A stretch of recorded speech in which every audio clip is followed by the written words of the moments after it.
आउज़ु बिल्लाहि मिनश्शैतानिर्रजीम बिस्मिल्लाहिर्रहमानिर्रहीम सल्लल्लाहु अला सय्यदिना मुहम्मद व आलिहि वसल्लम। अस्सलामु अलैकुम प्यारे साथियों। अभी कुछ ही देर पहले मुझे ईमेल के ज़रिए सूरतुल बकरा की फ़जीलत से मुताल्लिक़ एक मिरेकल स्टोरी शेयर की गई है। मैं आप सबके साथ शेयर करती हूँ, लेकिन उससे पहले सूरह बकरा की ख़ास फ़जीलत और बरक़ात के बारे में आपसे एक छोटी सी बात शेयर कर दूँ। हज़रत अबू हुरैरा रज़ी अल्लाह ताला अन्हु से रिवायत है कि रसूलुल्लाह सल्लल्लाहु अलैहि वसल्लम ने इरशाद फरमाया कि अपने घरों को मकबरे ना बना लो, यानी जिस तरह कब्रिस्तानों में मुर्दे ज़िक्र तिलावत नहीं करते और उसकी वजह से कब्रिस्तानों की फ़िज़ा ज़िक्र तिलावत के अनवार से खाली रहती है, तुम अपने घरों को इस तरह ना बनाओ, बल्कि घरों को ज़िक्र और तिलावत से मामूर रखा करो। और जिस घर में ख़ासकर सूरह बकरा पढ़ी जाए उस घर में शैतान नहीं आ सकता। ये तिरमिज़ी शरीफ की हदीस है। दोस्तों, किसी भी चीज़ को पढ़ने के लिए, शुरुआत करने के लिए उससे रिलेटेड मोटिवेशन होनी बहुत ज़रूरी है, और मोटिवेशन से भी पहले उसके बारे में मालूमात हासिल करनी, उसके फ़ज़ाइल के बारे में ज़रूरी है कि हमें पता लगे। तो उसके लिए मैं आपको सूरतुल बकरा से मुताल्लिक़ गाहे बगाहे वीडियोज़ शेयर करती रहती हूँ। मेरी पिछली बहुत सारी वीडियोज़ भी इसी के फ़ज़ाइल से मुताल्लिक़ है। आज भी मैं इसी वीडियो की शुरुआत, इसी मिरेकल वीडियो की शुरुआत सूरतुल बकरा के फ़जीलत से करती हूँ। देखें, इस हदीस में रसूलुल्लाह सल्लल्लाहु अलैहि वसल्लम ने फरमाया कि कब्रिस्तानों में जिस तरह मुर्दे पड़े रहते हैं और कोई अमल करने की कुदरत नहीं रखते, इस तरह अगर तुम भी घरों में नफिल नमाज और तिलावत कुरान का अहतमाम नहीं करोगे तो तुम्हारे घर भी कब्रिस्तान हो जाएंगे और तुम मुर्दों की तरह हो जाओगे। फिर रसूल अल्लाह सल्लल्लाहु अलैहि वसल्लम ने फरमाया, शैतान उस घर से भागता है जिसमें सूरह बकरा पढ़ी जाती है। इसका मतलब यही है कि तिलावत कुरान करीम, खुसूसन सूरत बकरा की तिलावत न सिर्फ ये कि घर में रहमत और बरकत के दरवाज़े खोलने का सबब बनती है, बल्कि इसका एक फ़ायदा ये भी है कि ऐसा घर शैतान की नहुसत और उसके मकर व फ़रेब के साए से महफूज रहता है। वैसे तो उमूमी तौर पर तिलावत कुरान करीम बाइस रहमत व बरकत है, मगर इस मौके पर सूरह बकरा को बतौर ख़ास इसीलिए ज़िक्र फरमाया गया है कि इस सूरत में अल्लाह रब्बुल इज़्ज़त के अस्मा और अहकाम बहुत ज़्यादा मज़कूर हैं। सूरतुल बकरा कुरान मजीद की सबसे बड़ी सूरत है और नज़ूल के एतबार से यह मदनी दौर की इब्तिदाई सूरतों में से है।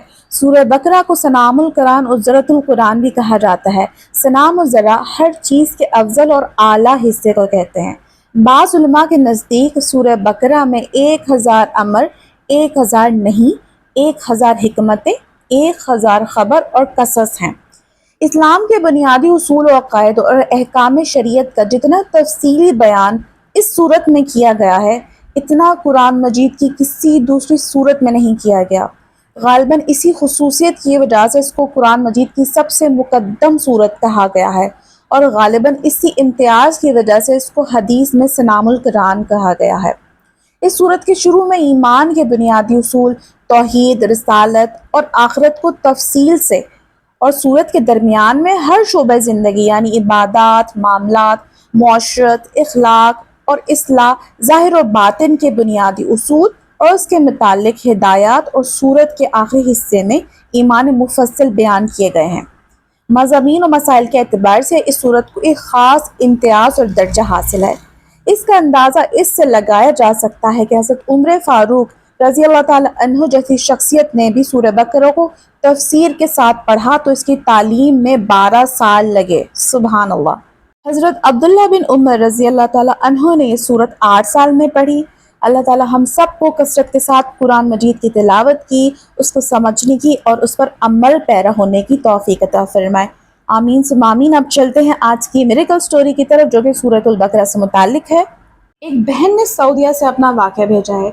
ये लिखती हैं, मेरा नाम नहीं बताइएगा सिस्टर प्लीज़, और ईमेल के ज़रिए मैं अपनी मिरेकल स्टोरी सूरह बकरा से मुताल्लिक आपसे शेयर कर रही हूँ। मैं सऊदी अरब के एक छोटे से शहर में रहती हूँ। मैं अपनी आप बीती कुछ इस तरह शेयर करना चाहती हूँ कि मैं रोज़ाना सूरतुल बकरा के 2 से 3 सफ़हात पढ़ती थी, यहाँ तक कि पूरी सूरत ख़त्म कर लेती थी।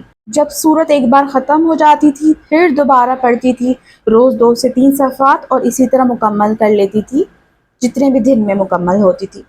मैंने ये अपना अमल 3 माह तक जारी रखा। अच्छा, इस सूरतुल बकरा पढ़ने के साथ साथ मैंने इस्तिग़फ़ार और तहज्जुद भी शामिल कर लिया। ساتھ ساتھ یعنی لگاتار 3 مہینے تک میں یہ تینوں اعمال کرتی رہی۔ ساتھ میں کبھی کبھی میں حضرت یونس علیہ السلام کی دعا جو کہ انہوں نے مچھلی کے پیٹ میں اپنی مصیبت کے وقت پڑھی تھی، لا الہ الا انت سبحانک انی کنت من الظالمین، کام کے وقت، جاتے وقت، گھر میں چلتے پھرتے، آٹا گوندتے وقت یہ پڑھا کرتی تھی۔ سسٹر، میں 4 سال سے بے اولاد تھی۔ مجھے بس یہ کرتے ہوئے 3 مہینے مشکل سے گزرے تھے کہ اللہ تعالیٰ نے مجھے اولاد کی خوشخبری سے نواز دیا، یعنی میں نے کنسیو کر لیا۔ حالانکہ میں اور میرے شوہر مکمل طور پر میڈیکلی فٹ تھے، لیکن شاید ہر نعمت ملنے کا، ہر رحمت ملنے کا ایک وقت مقرر ہے، اور میرے لیے اس نعمت کے ملنے کا وسیلہ یہ ذکر اور تہجد ثابت ہوئے، الحمدللہ۔ ہم میں سے بہت سارے لوگ صرف یہ سوچ کر سورہ بقرہ نہیں پڑھ پاتے کہ یہ سورت بہت طویل ہے۔ دیکھیں، ان سسٹر نے اس بات کو وجہ نہیں بنائی، اور جتنا ان سے ہو سکا انہوں نے دن میں 2 سے 3 صفحات پڑھے، جو کہ بہت آسانی سے پڑھے جا سکتے ہیں۔ تو آپ بھی شروعات کے لیے ایسا کر سکتے ہیں۔ اگر آپ کو سورۃ البقرہ کی برکات سمیٹنی ہیں، زندگیوں میں معجزے دیکھنے ہیں، تو سورہ بقرہ کو شامل کر کے دیکھ لیں۔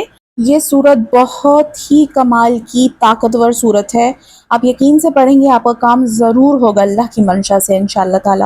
دعا میں یاد رکھیے گا۔ رابع احمد کو ویڈیو کو ضرور لائک کیا کریں۔ چینل پر نئے ہیں تو سبسکرائب کر لیجئے۔ ٹیک کیئر، اللہ حافظ۔